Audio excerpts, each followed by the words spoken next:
기도하겠습니다. 하나님 아버지, 오늘도 하나님의 말씀을 읽습니다. 오늘은 예수님이 빌라도의 법정에 서 있는 모습을 보게 됩니다. 억울하게 공식적인 심판의 법정에 서게 되셨지만 억울함을 표출하지 않으시고 오히려 빌라도의 말을 받아치며 인류의 왕임을 선포하는 예수님을 봅니다. 억울한 일들 가운데 있는 우리들도 예수님을 닮아 분노와 좌절을 경험하는 것이 아니라 오히려 억울함 뒤에 있을 하나님의 놀라운 역사를 바라보며 믿음과 소망을 잃지 않는 우리가 되게 하여 주옵소서. 예수님의 이름으로 기도합니다. 아멘. 네, 오늘 말씀은 요한복음 18장 28절부터 40절까지의 말씀입니다. 요한복음 18장 28절부터 40절을 함께 읽겠습니다. 그들이 예수를 가야바에게서 간정으로 끌고 가니 새벽이라. 그들은 더럽힘을 받지 아니하고 유월절 잔치를 먹고자 하여 관장에 들어가지 아니하더라. 그러므로 빌라도가 밖으로 나가서 그들에게 말하되 너희가 무슨 일로 이 사람을 고발하느냐. 대답하여 이르되 이 사람이 행악자가 아니었더라면 우리가 당신에게 넘기지 아니하였겠나이다. 빌라도가 이르되 너희가 그를 데려다가 너희 법대로 재판하라. 유대인들이 이르되 우리에게는 사람을 죽이는 권한이 없나이다 하니 이는 예수께서 자기가 어떠한 죽음으로 죽을 것을 가리켜 하신 말씀을 응하게 하려 함이라. 이에 빌라도가 다시 간정에 들어가 예수를 불러 이르되 네가 유대인의 왕이냐. 예수께서 대답하시되 이는 네가 스스로 하는 말이냐 다른 사람들이 나에 대하여 네게 한 말이냐. 빌라도가 대답하되 내가 유대인이냐. 내 나라 사람과 대제사장들이 너를 내게 넘겼으니 내가 무엇을 하였느냐. 예수께서 대답하시되 내 나라는 이 세상에 속한 것이 아니니라. 만일 내 나라가 이 세상에 속한 것이었더라면 내 종들이 싸워 나로 유대인들에게 넘겨지지 않게 하였으리라. 이제 내 나라는 여기에 속한 것이 아니니라. 빌라도가 이르되 그러면 네가 왕이 아니냐. 예수께서 대답하시되 네 말과 같이 내가 왕이니라. 내가 이를 위하여 태어났으며 이를 위하여 세상에 왔느니 곧 진리에 대하여 증언하려 함이로라. 무릇 진리에 속한 자는 내 음성을 듣느니라 하신대. 빌라도가 이르되 진리가 무엇이냐 하더라. 이 말을 하고 다시 유대인들에게 나가서 이르되 나는 그에게서 아무 죄도 찾지 못하였노라. 유월절이면 내가 너희에게 한 사람을 놓아주는 전례가 있으니 그러면 너희는 내가 유대인의 왕을 너희에게 놓아주기를 원하느냐 하니 그들이 또 소리질러 이르되 이 사람이 아니라 바라바라 하니 바라바는 강도였더라. 아멘. 네, 오늘은 요한복음 18장 28절에서 40절까지의 말씀입니다. 오늘 예수님은 빌라도의 법정, 빌라도의 관정에 서게 됩니다. 여러분, 예수님이 어떠한 분이셨습니까? 인류의 구원자로 이 땅에 오신 분이었습니다. 그분은 유대인들을 가르치고 그들을 치유하셨습니다. 그런데 그가 지금 굉장히 억울하게도 빌라도의 법정에 서 계십니다. 동족이 배신을 했습니다. 제자가 배신을 했습니다. 가룟 유다라는 12제자 중에 한 명, 그리고 당신의 동족이었던 유대, 대제사장, 이들이 모함하고 질투했습니다. 생각해보면 언제나 적은 가까이에 있습니다. 여러분, 우리와 함께 스토리를 만들어가는 무리들이 있지 않습니까? 여러분은 공동체 안에 있는 여러 지인들, 가만히 생각해보면 그들이 결국 적이 될 때가 있습니다. 사람은 적은 아니겠지만 그들을 사단 마귀가 이용해서 나를 공격해 오는 것이죠. 따지고 보면 아담의 자녀였던 가인과 아벨도 그렇지 않습니까? 동생 아벨을 질투한 가인이 돌로 쳐 죽이는 비극적인 사건인데 둘은 형제였습니다. 가장 가깝다는 피를 나눈 혈연 동맹이었습니다. 어떻게 피를 나눈 공동체가 누군가를 죽일 수 있겠습니까? 그런데 그것이 역사의 첫 출발에 이미 기록되어 있습니다. 달리 말하면 저와 여러분이 겪는 수많은 오해와 아픈 사건들은 당연한 일인지도 모릅니다. 당연한 일이죠. 가족의 누군가가 배신하고 직장의 동료가 배신하고 내 업무 성과를 마치 자기의 업무 성과인 것처럼 과장해서 보고하고 그리고 앞에서는 이렇게 말하지만 뒤에서는 그 사람을 가장 심하게 모함하고 안 좋게 얘기했던 사람이 내 친한 친구였을 때 돌아오는 박탈감과 배신감은 이루 말할 길이 없을 겁니다. 그런데 오늘 예수님은 더했습니다. 그는 이 땅을 구원하기 위해 이 땅에 오셨고 그래서 가르치셨고 치유하셨습니다. 복음을 전하셨습니다. 근데 복음을 들은 무리들은 도리어 부글부글 끓으면서 예수님을 배신하고 또 예수님을 빌라도의 법정까지 세우고 있습니다. 얼마나 수치스럽고 배신감에 치가 떨리겠습니까? 자, 이런 우리들에게 오늘 메시지가 주는 귀한 교훈이 있습니다. 28절입니다. 그들이 예수를 가야바에게서 간정으로 끌고 가니 새벽이라. 그들은 더럽힘을 받지 아니하고 유월절 잔치를 먹고자 하여 관정에 들어가지 아니하더라. 저는 이 28절에 굉장히 중요한 어떤 개념이 등장한다고 생각하는데 그들이 예수를 가야바에게서 간정으로 끌고 간다는 이 표현을 눈여겨보십시오. 예수를 가야바에게서 간정으로 끌고 간다. 가야바는 당의 대제사장이었습니다.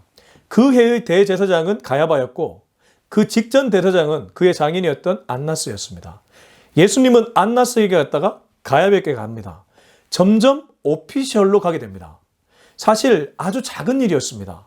예수님을 잡아올 때는 이 정도는 아니었을지도 모릅니다. 근데 점점 예수님은 공식화되어 갑니다. 죄수로서 공식화되어 간다는 것이죠. 작은 제목인데 그 제목을 극대화시킨다는 겁니다. 물론 예수님의 죄는 죄가 아니었습니다. 그들이 만든 죄였죠. 신성모독죄. 자칭 유대인의 왕이라고 말하는 로마의 왕을 대항하는 반역죄. 이런 것들을 프레임 씌워서 그들은 예수를 코너에 몰아넣는데 오늘 이 구절을 보니 이제는 로마의 총독, 당시 유대가 로마의 관할에 있었기 때문에 로마의 압제를 받고 있었기 때문에 예수님은 점점 공식적인 자리로 나아가고 있습니다. 이제는 빼박입니다. 우리가 빼도 박도 못한다 이런 표현 쓰지 않습니까? 예수님은 점점 자신을 피할 수 없는 감옥으로 스스로 넣고 있습니다.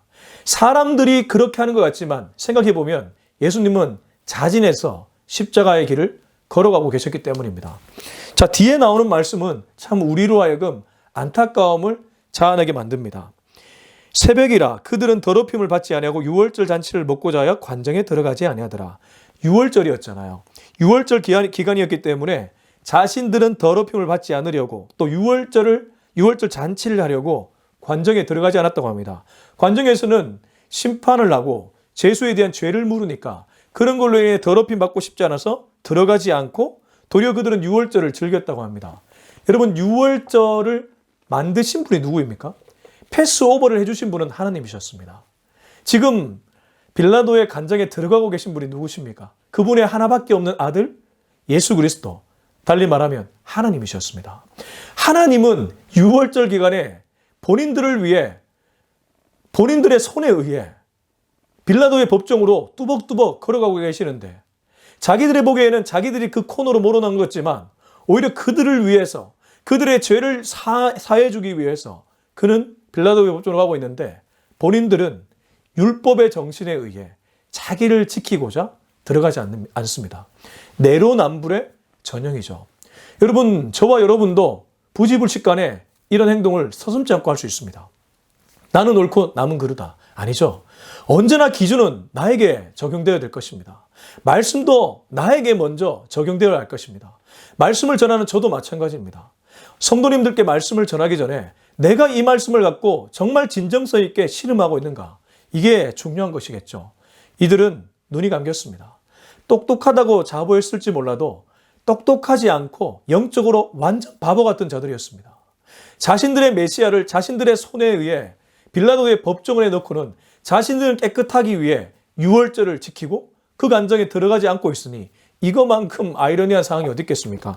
29절입니다. 그러므로 빌라도가 밖으로 나가서 그들에게 말하되 너희가 무슨 일로 이 사람을 고발하느냐? 관정에 들어오지 않으니까 도리어 빌라도가 밖으로 나갔다고 합니다. 그리고 묻습니다. 너희가 무슨 일로 이 사람을 고발하느냐? 딱 봐도 안다는 표현 쓰지 않습니까? 빌라도가 보기에는 예수의 생김새나 여러 가지 모습을 봤을 때 죄수로 보이지 않았을 겁니다. 많은 사람들을 대했기 때문에 빌라도도 유대 총독을 할 정도면 아마 정무감각이나 사람을 보는 눈이나 대인관계 등이 탁월했을 것입니다. 그런 그에게 예수님을 보면서 뭔가 이상한데? 그래서 나가서 그를 끌고 왔던 무리들에게 묻는 거죠. 뭐 때문에 이 사람을 고발하느냐? 빌라도는 의아해했던 것입니다. 30절입니다. 대답하여 이르되 이 사람이 행악자가 아니었더라면 우리가 당신에게 넘기지 아니하였겠나이다. 그들은 먼발치에서 관정에 들어가지 않고 스스로 구분짓고 빌라도를 향해 말합니다. 행악자가 아니었다면 당신에게 고발하지 않았을 것이다. 우리가 이 사람을 당신 관정까지 데리고 왔다면 당연한 이유가 있지 않겠냐. 이 사람은 죄를 범한 중대 범죄자다. 그렇게 예수님을 모함하고 있습니다. 31절 빌라도가 이르되 너희가 그를 데려다가 너희 법대로 재판하라. 유대인들이 이르되 우리에게는 사람을 죽이는 권한이 없나이다 하니 빌라도는 대답합니다. 그렇다면 너희가 데리고 가서 너희 법대로 재판하지 왜 로마의 관정 여기까지 왔냐? 그때 유대인들의 반응은 우리에게는 사람을 죽이는 권한이 없다. 이렇게 얘기합니다. 왜 없습니까? 율법에 의하면 돌로 쳐 죽이는 그러한 법이 있었지 않습니까? 그런데 그렇게 돌로 쳐 죽이려면 돌로 쳐 죽일 만한 그런 죄를 지어야 되겠죠. 근데 예수님은 그런 죄가 아니기 때문에 이들은 우리 법에는 이 사람을 죽일 권한이 없다. 이렇게 얘기합니다. 빌라도는 너희 법대로 재판하라고 하는데 그들은 예수님을 죽이기 위해서 도리어 빌라도의 관정으로 데리고 왔던 것입니다. 여러분 이것을 보면서 어떤 생각이 드십니까? 저는 한국교회가 보였습니다. 한국교회에서 교회 안에 분쟁이 일어났을 때 교회 안에서 해결하지 못하고 세상 법정까지 가게 됩니다. 그거 자체가 벌써 눈살을 찌푸리게 만들죠. 믿지 않는 검사, 변호사, 판사들이 이 모습을 어떻게 보겠습니까? 말은 하지 않겠지만 한국교회의 주소 앞에 탄식을 자아낼 것입니다. 안타까운 일입니다. 근데 그 일을 만들어낸 장본인들이 누구입니까? 목회자나 장로들입니다. 성도들 중에 나름 직분을 갖고 있는 사람들입니다. 어떤 의미에서 지금 유대인들 중에 대제사장들, 바리새인들, 서기관들과 같다고 할지 모르겠습니다. 이 메시지를 들으면서 혹시 불편하십니까? 하나님의 말씀이 불편하게 다가올 때는 그건 내 안에 문제가 있다는 뜻입니다. 전하는 사람의 문제가 아니라 듣는 내 안에 뭔가 문제가 있다는 것이죠. 여러분, 수술을 할 때는 암덩어리를 제거할 때는 아프더라도 제거해야 됩니다. 저는 이 메시지를 보면서 한국교회가 투영되었습니다. 저도 예외가 아니라는 생각이 듭니다. 제가 어떤 공동체를 이끌다가 자칫 분란에 빠졌을 때에 누군가 누구를 죽이려고 하면 결국 세상 법정까지 가게 될 때가 많습니다. 세상 법정에서 판결받으면 나는 이겼다고 그렇게 외칠지도 모릅니다. 물론 우리가 살아가는 세상 법치국가고 법치주의 중요합니다. 시시비비를 가려야 될 때가 분명히 있습니다. 살다 보면 그런 일이 왜 발생하지 않겠습니까? 그러나 지금 예수님을 빌라도의 관정에 데리고 와서 그를 죽이려고 하는 것은 한눈에 봐도 모함이고 시기고 질투였습니다. 유대인들의 죄된 본성이 여기까지 예수님을 내몬 것입니다. 근데 여기서 우리가 놓치지 말아야 될 사실은 이 모든 것의 배후에 결국 하나님의 손길이 작동하고 있습니다. 우리는 악을 향해 치닫고 있는데 하나님은 그 악조차 사용하셔서 예수님을 십자가로 모시고 십자가에서 흘리신 피로 말미암아 저와 여러분은 구원받게 됩니다. 이게 하나님이십니다. 32절입니다. 이는 예수께서 자기가 어떠한 죽음으로 죽을 것을 가리켜 하신 말씀을 응하게 하려 함이로라. 보십시오. 이렇게 말씀하지 않습니까? 이는 예수께서 자기가 어떠한 죽음으로 죽을 것을 가리켜 하신 말씀을 응하게. 이 어떠한 죽음은 십자가형이겠죠. 예수님은 나무에 달려 죽는다는 그 말씀을 응하게 하려고 지금 빌라도의 법정까지 오셨습니다. 안나스와 가야바 그들의 아랫사람들에 의해 끌려왔지만 그건 끌려온 것이 아니라 오히려 하나님의 큰 그림이었다는 것이죠. 여러분 우리가 때로 억울한 일 당할 수 있습니다. 나도 모르게 어떤 사람에 의해 시기 질투받고 모함받아서 억울함에 내몰릴 수 있습니다. 그리고 그 사람을 억울함에 내몰아서 만약에 어떤 공동체에서 내쫓거나 회사에서 내쫓거나 그렇게 되면 그렇게 한 사람 잠깐 쾌재를 부를 줄 모릅니다. 아, 성가신 놈 나갔구나 라고 생각하며 쾌재를 부를지 모릅니다. 근데 그 동기가 선하지 않았다면 그 사람에게 그만한 잘못이 없었다면 하나님은 그렇게 내쫓은 그 사람을 반드시 잘 되게 만들어 주십니다. 이게 어떤 의미에서 영적 인간부입니다. 우리는 참 어리석습니다. 멀리 보지 못합니다. 눈앞의 이득을 보고 거기에 치에 만족할 때가 많다는 것이죠. 그러나 언제나 하나님은 멀리 보십니다. 제가 좋아하는 한 고인이 되신 원로 목사님은 이제 고인이 되셨기 때문에 그 목사님께서는 이런 얘기를 종종 하셨습니다. 하나님의 섭리가 때로 이해되지 않을 때가 있다. 고통과 고난과 억울한 일 우리 주변에 종종 일어나잖아요. 이해되지 않죠. 시간이 지나면 어렴풋이 이해가 되는데 한 가지는 있다. 그게 무엇이냐면 하나님은 마치 맷돌 가듯이 잘게 모든 것을 정리해서 합력하여 선을 이룬다는 것입니다. 하나님의 시계가 굉장히 더디 돌아가는 것 같죠. 인간의 시계로 보면 너무 답답하고 지루합니다. 그러나 하나님은 맷돌 돌아가듯이 천천히 돌리시지만 알뜰하게 돌려서 결국 모든 것들이 다 사라지고 알곡과 가라지를 마지막 날에 구별한다는 것입니다. 이게 하나님의 큰 뜻입니다. 여러분 하나님의 시계를 보면서 인내를 잘 할 수 있는 저와 여러분이 되었으면 좋겠습니다. 33절입니다. 이에 빌라도가 다시 관정에 들어가 예수를 불러 이르되 네가 유대인의 왕이냐. 자, 지금부터 나오는 빌라도의 말을, 단어를 주목하셨으면 좋겠습니다. 빌라도가 하는 말은 이방의 말이고 로마의 총독의 말이지만 오히려 그 말이 예수님이 누구신지를 보여주고 있기 때문입니다. 때로 다른 사람의 말, 나를 싫어하는 사람의 말에 의해서 내 일이 잘 될 수도 있습니다. 지금 그것을 오늘 본문에 얘기해 주고 있습니다. 네가 유대인의 왕이냐? 빌라도의 입술에서 이 말이 나오고 있습니다. 여러분, 이 당시에 유대를 총괄했던 왕이 누구입니까? 로마의 황제 아니겠습니까? 총독이라 하면 본인 아니겠습니까? 빌라도? 그럼에도 불구하고 그의 입술에서 네가 유대인의 왕이냐? 이렇게 나오고 있습니다. 34절. 예수께서 대답하시되 이는 네가 스스로 하는 말이냐? 다른 사람들이 나에 대하여 네게 한 말이냐? 예수님이 한 가지를 묻죠. 네가 스스로 말하는 것이냐? 아니면 네게 들려온 소문이나 말 때문에 네가 이렇게 말하는 것이냐? 그때 빌라도의 대답입니다. 35절. 빌라도가 대답하되 내가 유대인이냐? 네 나라 사람과 대제사장들이 너를 내게 넘겼으니 네가 무엇을 하였느냐? 야, 내가 너희 나라 사람이냐? 내가 유대인이냐? 너를 넘긴 유대인들과 대제사장들이 내게 이렇게 말했다. 이렇게 넘겼다. 너는 내게 무엇을 했느냐? 이렇게 오히려 따져 묻고 있습니다. 그의 입술에서 이미 모든 것이 나왔죠. 자, 36절입니다. 예수께서 대답하시되 내 나라는 이 세상에 속한 것이 아니니라. 만일 내 나라가 이 세상에 속한 것이었더라면 내 종들이 싸워 나로 유대인들에게 넘겨지지 않게 하였으리라. 이제 내 나라는 여기에 속한 것이 아니니라. 예수님은 유대인의 왕이 맞습니다. 그러나 거기서 유대인의 왕이라 하면 영적으로 보면 구원받은 백성들의 왕이라는 것이죠. 내 나라는 여기에 속하지 않았다고 합니다. 여기에 속했다면 한 국가의 왕일지 모르겠지만 여기에 속하지 않았다면 영원한 국가의 왕이 될 수 있는 것이고 그 영원한 국가는 구원받은 백성들의 나라인 것이죠. 하나님이 통치하는 국가인 것이죠. 바로 그 나라의 왕이라고 예수님이 얘기하고 있습니다. 근데 영적으로 아둔했던 빌라도는 알아듣지 못하죠. 유대인들도 알아듣지 못하고 대제사장들도 알아듣지 못하고 이방의 총독이었던 로마의 총독이었던 빌라도도 알아듣지 못합니다. 세상 지식으로는 얼마나 대단했겠습니까? 세상의 철학과 세상의 배움으로는 이들을 따라갈 자가 아마도 없었을 것입니다. 그러나 영적으로는 진짜 맹인이었습니다. 37절입니다. 빌라도가 이르되 그러면 네가 왕이 아니냐? 이렇게 말하고 있지 않습니까? 못 알아듣는 것이죠. 예수께서 대답하실 때 네 말과 같이 내가 왕이니라. 예수님이 다시 한번 언급해 주십니다. 내가 왕이다. 내가 이를 위하여 태어났으며 이를 위하여 세상에 왔나니 곧 진리에 대하여 증언하려 함이로라. 무릇 진리에 속한 자는 내 음성을 듣느니라 하신대. 예수님은 이제 진리를 끄집어내십니다. 내가 진리 때문에 이 땅에 왔다. 진리를 증언하기 위해 이 땅에 왔다. 진리에 속한 자는 내 음성을 듣는다. 이 진리를 예수님으로 바꿔보십시오. 예수에 대하여 증언하러 왔다. 그는 스스로를 증언하기 위해 이 땅에 오셨습니다.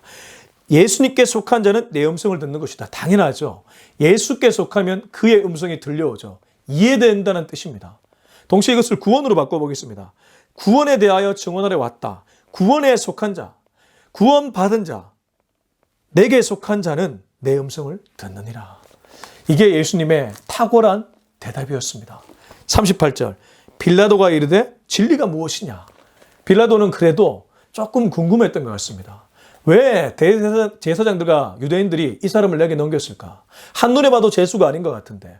그래서 그에게 물었습니다. 네가 유대인의 왕이냐? 그때 예수님의 대답을 듣고 나서 이는 더 궁금해졌습니다. 도대체 진리가 무엇일까? 그래서 진리에 대해서 물었습니다.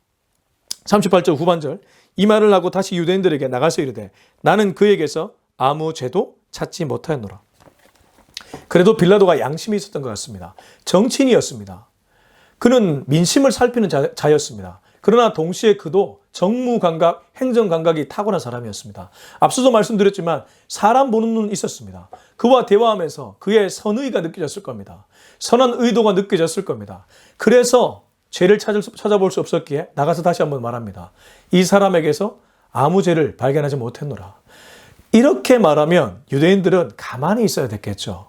그러나 이어지는 말씀을 보면 그들의 속내가 밝히 드러납니다. 39절입니다. 6월절이면 내가 너희에게 한 사람을 놓아주는 전례가 있으니 그러면 너희는 내가 유대인의 왕을 너희에게 놓아주기를 원하느냐 하니. 빌라도는 덧붙여서 이렇게 얘기합니다. 명절이 되면, 특별히 이 6월절, 이 유대인들의 최고 명절이라 불렸던 6월절이 되면 내가 예수를 놓아주는 전례가 있으니 너희가 이 사람을 놓아주기를 원하느냐. 너희는 내가 유대인의 왕, 곧 예수님을 가리키겠죠. 너희에게 놓아주기를 원하느냐. 한 번 더 유대인들이 이 사람을 데려가도록 하기 위해 나름의 전략을 쓰고 있습니다. 지금도 왜 사범하지 않습니까? 우리가 대통령이 감옥에 갔을 때 현직 대통령이 전직 대통령을 사면해 주지 않습니까? 어떠한 중요한 날이 되었을 때, 강복절이라든가 중요한 날이 되었을 때 사면해 주지 않습니까? 대통령뿐만 아니라 경제인들 중에 국가에 혁혁한 공을 올렸던 사람들을 사면해 주지 않습니까?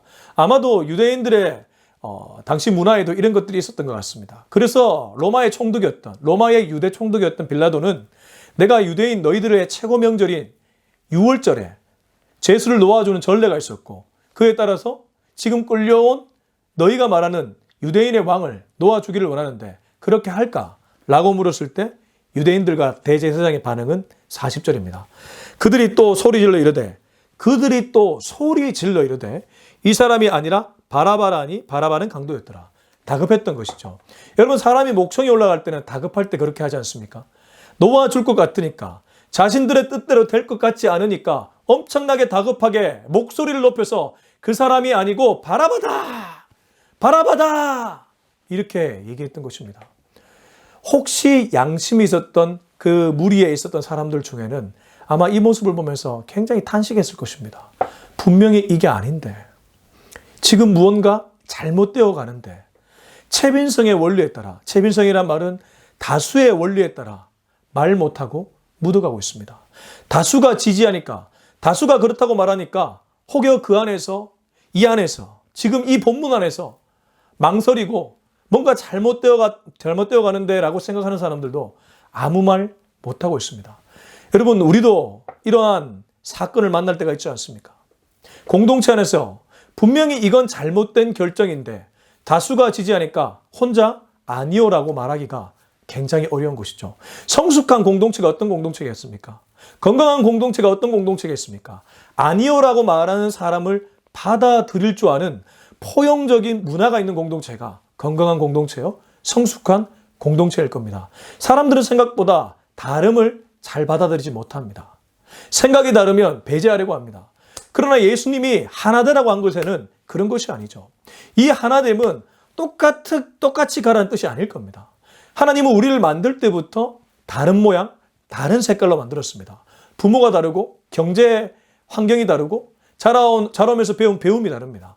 보는 가치관이 다르고 세계관이 다릅니다. 어떻게 교회 안에서 이런 사람들이 하나될 수 있습니까?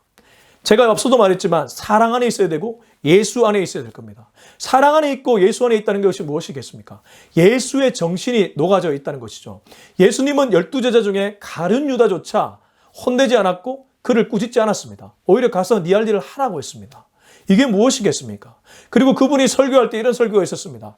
알곡과 가라지를 두라고 하셨습니다. 알곡과 가라지를 몰라서가 아니라 두라고 하셨습니다. 그건 마지막 날에 하나님의 몫이라는 것이죠. 근데 지금 이들은 어떻습니까? 자신들의 계획에 따라, 자신들의 뜻에 따라, 그리고 다수의 원리에 따라 예수님을 십자가의 죽음으로 몰아넣고 있습니다. 한 사람을 놓아주는 전례에서도 분명한 강도였던, 우락부락했던 강도였던 바라바를 놓아주라고 얘기하면서까지 예수님을 죽음으로 몰아넣고 있습니다. 내 뜻대로 모든 것을 다 하려고 하는 이기심이 이 안에 녹아져 있는 것이죠. 저와 여러분은 이렇게 살아서는 안 될 것입니다. 앞서 저는 오늘 말씀을 읽기 전에 때로 억울한 일, 빌라도의 법정까지 서신 예수님의 억울함을 우리가 오늘 보고 있다고 얘기했습니다. 근데 예수님의 반응이 어떻습니까? 화를 내고 있습니까? 내 나라가 이 세상에 속했다면 내가 내 아랫사람들을 시켜서, 혹시 내 종들을 시켜서 내가 이렇게 오지 않았을 것이다. 그러나 내 나라는 여기에 속하지 않았다. 예수님의 눈은 하늘을 보고 있습니다. 그의 발은 이 땅에 있습니다. 현실을 살아가고 있습니다. 그러나 그의 눈은 하늘을 보고 있었던 것이죠. 이게 바로 예수님이 이 땅을 살아가신 방식이었습니다. 그래서 억울함과 고난과 아픔 속에서도 인내하며 십자가의 길을 묵묵히 걸어가셨던 것이죠. 저와 여러분도 살아가면서 이런 일을 만날 때가 종종 있습니다. 여러분, 자기 뜻대로 다 되는 것 절대 그리스도인의 모습이 아닐 겁니다. 내 뜻대로 다 되지 않더라도 받아들일 수 있는 용기 뿐만 아니라 억울하고 고난이 내게 닥칠지라도 물론 힘듭니다. 고난을 이겨내라는 말을 쉽게 하지는 못할 겁니다. 그럼에도 불구하고 영안을 떠서 하나님의 뒤에서 역사하시는 시계를 보며 묵묵히 잠잠히 인내해서 결국 하나님의 놀라운 뜻을 이뤄내는 삶, 이 길이 저와 여러분이 가야 될 길이 아닐까요? 꼭 그 길을 걸어갈 수 있기를 주님의 이름으로 축복합니다. 기도하겠습니다. 이 시간 기도할 때 우리 자신과 또 예수님과 하나님의 나라를 위해 기도했으면 좋겠습니다. 오늘 본문 속에 그려지는 예수님의 모습 여러분 어떻습니까? 정말 억울합니다. 로마의 총독에 의해 신문받고 있습니다. 조롱받고 있습니다. 사람들은 바깥에 서서 자신들은 깨끗하다고 말하고 6월절 잔치를 먹으면서 예수를 향해서는 손가락질을 하고 그를 죽음으로 몰아넣고 있습니다. 근데 예수님은 묵묵하게 자기 갈 길을 걸어가십니다. 여러분, 지금도 묵묵하게 자기의 사명을 다하는 자는 결국 하나님이 합력하여 선을 이루는 놀라운 역사를 경험하게 될 것입니다. 저와 여러분이 그러한 사람 되게 해달라고 우리 뜨겁게 주님 이름 한번 찾고 기도하도록 하겠습니다. 주여, 하나님 아버지, 오늘도 말씀을 통해 메시지를 주셔서 감사합니다. 나를 시기하고 질투하는 사람들 얼마나 많이 있습니까? 오죽하면 그렇게 될까? 내가 더 겸손해져야 되기 때문에 하나님이 그 사람들을 붙이신 건 아닌가 생각하게 됩니다. 항상 내 중심적으로 해석하지 않도록 도와주시고 말씀을 나에게 적용해서 성숙한 나로 변화되어 갈 수 있도록 도와주시옵소서. 우리가 속한 공동체가 건강한 공동체 될 수 있기를 원합니다. 주여, 나와 다른 사람을 포용할 줄 알며 예수 안에 사랑하며 교제하는 우리가 되게 하여 주시옵소서. 마치 그렇게 빌라도가 물었을 때 내가 명절에 너희들의 명절인 유월절에 사람을 놓아주는 전례가 있는데 그때 완연한 제수였던 바라바를 놓아주라고 말하는, 소리쳐 말하는 유대인들 대제사장들이 되지 않도록 도와주시옵소서. 내 뜻대로 모든 것을 하려고 하는 고집에서 벗어나게 하시고 이기심에서 벗어나게 해 주옵소서. 항상 눈을 들어 하늘의 뜻을 보는 내가 되게 하여 주시고, 그러나 두 발을 땅에 딛고 살아가기에 현실적으로 잘 살아낼 수 있는 지혜도 허락하여 주시옵소서. 이제는 우리 주 예수 그리스도의 은혜와 하나님의 사랑과 성령의 위로하심, 교통하심, 충만하심, 기름 부으심의 역사가 오늘 이 말씀을 내게 주시는 메시지를 듣고 하나님의 말씀에 따라 살아가기를 다짐하며 묵묵하게 사명을 감당해 결국 합력하여 선을 이루는 하나님의 놀라운 역사를 경험하기로 다짐하는 우리 모두의 머리 위에 이제부터 영원토록 함께하기를 간절히 축원하옵나이다. 아멘.